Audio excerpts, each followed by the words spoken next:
Hello guys. Welcome to Pakistani real reaction. तो कैसे हैं आप सब? उम्मीद है आप सब बढ़िया होंगे और मजे में होंगे। मेरा नाम है मुदस्सिर से। मैं हूं मुबशर। सुगैस, अच्छा, पहले पाकिस्तान इंडिया का जब युद्ध होता था तो बीच में अमेरिका आके छुड़ा लेता था, ख़त्म करा देता था। युद्ध बीच में पड़ता था और पाकिस्तान का मोस्टली साइड ज़्यादा हो लेता था और मतलब इंडिया पे प्रेशराइज करके इस तरह करके युद्ध रुकवा देता था। लेकिन अब क्या हुआ है, यूएसए ने आज भारत को फ्री हैंड दे दिया कि भाई जो पाकिस्तान के साथ करना है करो, हम बीच में नहीं आएंगे। पाकिस्तान को शॉक करके रख दिया यूएसए ने। उसने कहा है कि ये हाँ, दोनों का मामला है, हम बीच में हम नहीं बीच थोप में सकते। यही है कि मतलब हम इस टाइम पाकिस्तान को मतलब नहीं बचाने आएंगे एक तरह से, जो मतलब यूएसए के कहने का मतलब है। और सबको साफ समझ आ रहा है इंडिया पावरफुल है। मतलब उसने बोला है कि हम कोई सपोर्ट पाकिस्तान का जो पास्ट में करते रहे कोई नहीं होने वाला। तो भाई क्या सीन है सारा, प्रशांत धवन सर का वीडियो है, तो स्टार्ट। नमस्कार, वेलकम टू करियर 247। मैं हूं प्रशांत धवन। नाउ यूएसए के जो वाइस प्रेसिडेंट है जेडी वैंस, इन्होंने रिसेंटली एक ऐसी स्टेटमेंट दी है जो सुनकर पाकिस्तानी मिलिट्री एस्टैब्लिशमेंट, इनकी सरकार डर गई है। जेडी वैंस ने खुलकर बोल दिया, ये जो इंडिया पाकिस्तान की कॉन्फ्लिक्ट अभी चल रही है ना, this is none of our business. हम यहाँ पर कुछ इंटरवेंशन नहीं करने वाले। ये बड़ी स्टेटमेंट है जेडी वैंस की कि यूएस कहीं से भी इंटरवीन नहीं करेगा इंडिया पाकिस्तान डिस्प्यूट में। दोनों कंट्रीज को आपस में रिजॉल्व करने दो। हाँ, हम बीच बीच में बोलते रहेंगे कि मत लड़िए, शांति से डीएस्केलेट कर लीजिए, मगर यूएसए की कोई डायरेक्ट इन्वॉल्वमेंट इस बार नहीं होने वाली। None of our business. इनकी जो क्लिप है, वीडियो क्लिप जो सामने आई है, ये भी मैं आपको दिखाऊंगा। मगर हिस्ट्री में आप जाओगे अगर, तो एक बात नोट करना, 1965 इंडिया पाकिस्तान वॉर हुई थी, उसमें यूएसए की डायरेक्ट इन्वॉल्वमेंट थी। यूएस पाकिस्तान का समर्थन कर रहा था। 1971 इंडिया पाकिस्तान वॉर में तो डायरेक्टली यूएसए ने एक बार को भारत को अटैक करने का ही सोच लिया था। और फिर 1999 में जब कारगिल वॉर हुई थी, जब भारत ने पाकिस्तानी मिलिट्री को भारी डैमेज पहुंचाना स्टार्ट कर दिया, उस वक्त का पाकिस्तान का प्राइम मिनिस्टर नवाज शरीफ ये भाग कर गया था उस वक्त के यूएस प्रेसिडेंट बिल क्लिंटन के पास और ये बोला इंडिया को रोक लीजिए, नहीं तो इंडिया बहुत सारा एरिया हमारा कब्जा लेगा। बिल क्लिंटन ने फिर इंटरवेंशन करी और कारगिल वॉर समाप्त हुई। इस बार यूएस कह रहा है पहली बार कि इस कॉन्फ्लिक्ट में कोई हमारी इंटरवेंशन नहीं होगी, दोनों को आपस में ये इशू खुद निपटाने दो। ये वीडियो मैं चाहता हूं ये आप देखें। Sure. How concerned is the administration about the potential for nuclear war between India and Pakistan? Well, look, we're concerned about any time nuclear powers collide and have a major conflict. What we've said, what Secretary Rubio said, and certainly the president has said, is we want this thing to de-escalate as quickly as possible. We can't control these countries, though. Fundamentally, India has its gripes with Pakistan.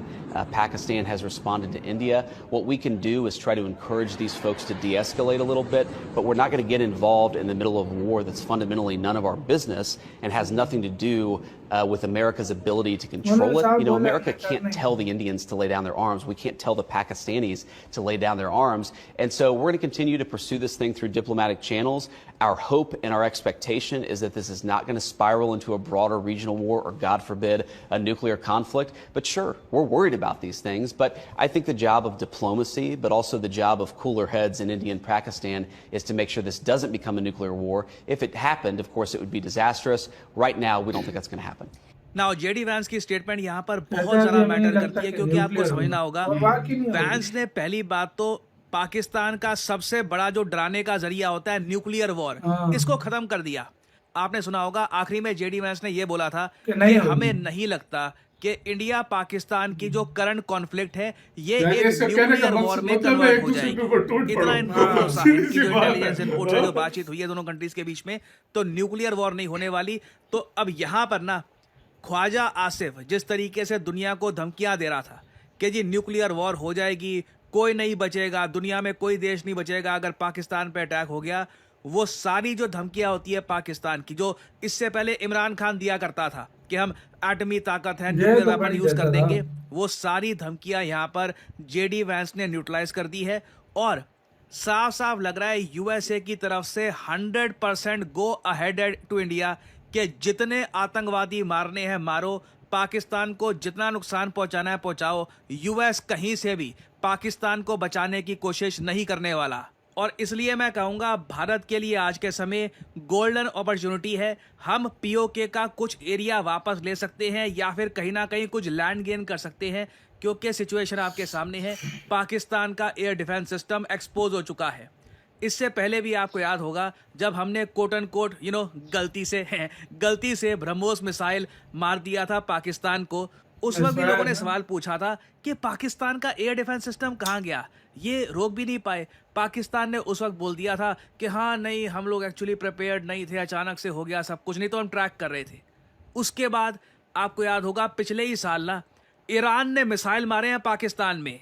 ये 2024 का मैं आपको article दिखा रहा हूँ। इस topic पर मैंने एक वीडियो भी बनाई थी कि ईरान ने डेडली मिसाइल अटैक किया है पाकिस्तान पर। इन लोगों ने मिसाइल्स और ड्रोन अटैक से कुछ ईरान के हिसाब से जो अराजक तत्व हैं पाकिस्तान में उनको टारगेट किया था। पाकिस्तान बहुत रोया कि देखिए मिसाइल कैसे मार दिया हमको, हमारी सॉवरेनिटी ये वो वगैरह। ईरान ने उसका कुछ खास जवाब दिया नहीं। और ये मिसाइल स्ट्राइक मैं आपको बता दूं, बलूचिस्तान के बीचों बीच एक एरिया है कू-ए-सब्ज, यहाँ पर किया गया था। कोई बॉर्डर एरिया का मिसाइल स्ट्राइक नहीं था। उस वक्त भी कई मिलिट्री एक्सपर्ट्स ने कहा कि पाकिस्तान का मिसाइल डिफेंस सिस्टम बिल्कुल भी काम नहीं करता क्या, मतलब ना इंडियन मिसाइल को ये रोक पाते हैं ना ईरानियन मिसाइल को रोक पाते हैं।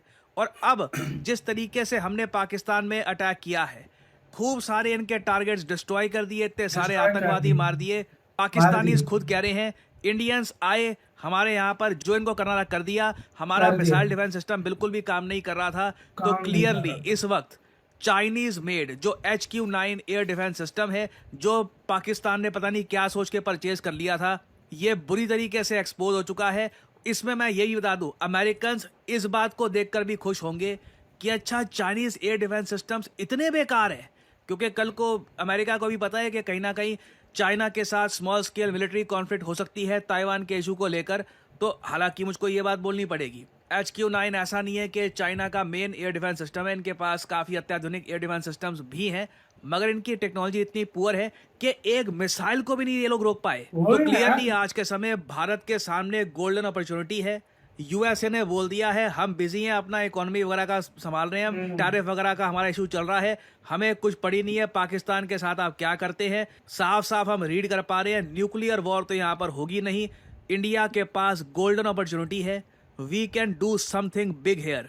और अगर यहाँ पे आप सोच रहे हैं नहीं बिल्कुल यूएस पाकिस्तान की मदद करेगा ही नहीं, आप यहाँ से भी देख लो पाकिस्तान की सरकार का एक नैरेटिव ये दुनिया भर में फैला रहे हैं कि जी पाकिस्तान में आतंकवाद के कोई कैंप्स नहीं है और पाकिस्तान विक्टिम है टेररिज्म का। ना इस नैरेटिव को मार्को रूबियो यूएसए के सेक्रेटरी ऑफ स्टेट है, इन्होंने डिस्ट्रॉय कर दिया।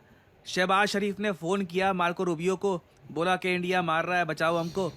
मार्को रूबियो ने एक बात बोली, and support to terrorist groups, खत्म करो आतंकवादियों का समर्थन करना, नहीं तो ये होता रहेगा। यूएसए ने क्लियरली बोल दिया कि देखिए रिस्ट्रेंट वगैरह जो भी हम यहाँ पे करें, मगर जो इंडिया यहाँ पे कर रहा है ना उसका रीज़न सिंपली यही है, पाकिस्तान में आतंकवादी संगठन अभी भी हैं। तो ये बड़ी डेवलपमेंट है अपने आप में। यूएस, इवन मैं कहूँगा काफ़ी हद तक यूरोपियन यूनियन भी लग रहा है कि भारत की तरफ ही खड़ा है। इनिशियली उनकी तरफ से स्टेटमेंट आई थी कि हम चिंतित हैं वॉर को लेकर, मगर अब यूरोपियन यूनियन भी एक प्रो इंडिया स्टेटमेंट दे रहा है। इधर आप लोग देख पाओगे यूरोपियन यूनियन ने कहा है कि हम बिल्कुल समर्थन करते हैं भारत के अधिकार का कि आतंकवाद के अगेंस्ट भारत कार्रवाई कर सकता है। हालांकि फिर बाद में बोल दिया दोनों साइड्स को हम कहेंगे डी एस्केलेट कर लो अब और लड़ाई बढ़ाना मत, क्योंकि नर्वसनेस तो देखिए दुनिया में होती है। आप कह लीजिए हालांकि यूएस को काफ़ी कॉन्फिडेंस है कि पाकिस्तान न्यूक्लियर वेपन यूज़ करेगा नहीं, मगर यूरोप में इस बात को लेकर नर्वसनेस है कि अगर यूज़ हो गए तो क्या होगा। तो this is a golden opportunity for India. Russia हमारे साथ है, यूरोपियन यूनियन हमारे पक्ष में स्टेटमेंट्स दे रहा है, यूएस कह रहा है मैंने आंखें बंद कर ली है, जो करना है करो यहाँ पर। चाइना भी बस यही स्टेटमेंट दे रहा है कि हम रिग्रेट करते हैं, बुरा हुआ वगैरह। चाइना अपनी तरफ से जो सपोर्ट पाकिस्तान एक्सपेक्ट कर रहा था बिल्कुल भी प्रोवाइड नहीं कर रहा है। सोशल मीडिया पे आप देखोगे कुछ चाइनीज लोग रेसिस्ट बातें कर रहे हैं भारत के बारे में, उस सब के अलावा आप अगर देखो तो चाइना का कुछ ज्यादा खास सपोर्ट है नहीं towards Pakistan. So this is a golden opportunity for India. Please जो भी न्यूज आई थी ना कि कराची पे अटैक किया है वगैरह, इसको रियल कर दो। कुछ ना कुछ भारत कर सकता है, we can do something big over here. इस अपॉर्चुनिटी को जाने नहीं देना चाहिए। अगर आप एग्री करते हैं मुझसे, लिखिएगा कमेंट सेक्शन में, I would like to know your opinion. इसी के साथ हो यार वीडियो खत्म। तो भाई साहब अमेरिका भी बोल रहा है कि भाई संगीत पूरा हो जाओ सर।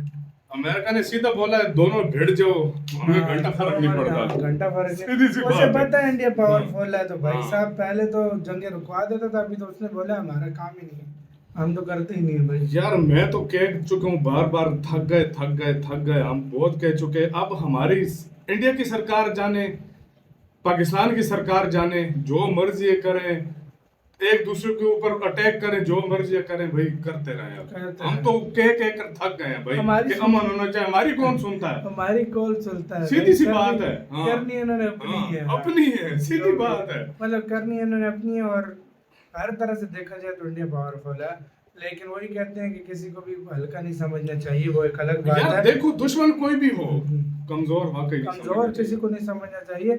अब ये क्या होता है ये तो आगे पता लगेगा, फिलहाल तो हम पे हुआ है हमला। वाकई तो भाई ऊपर से फिर हमने भी किए हैं, इंडिया ने वो अलग बात है सारे रोक ली।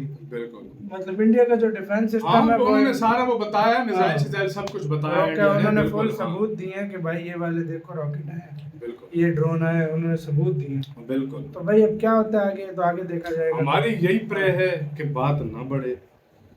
अगर बात बढ़ती है तो क्या वो कर क्या सकते हैं? कहते हैं, बहुत दूर तक जाएगी। अब कहाँ तक जाएगी हमें भी नहीं तो पता। अपना बहुत ज्यादा ख्याल रखना चाहिए।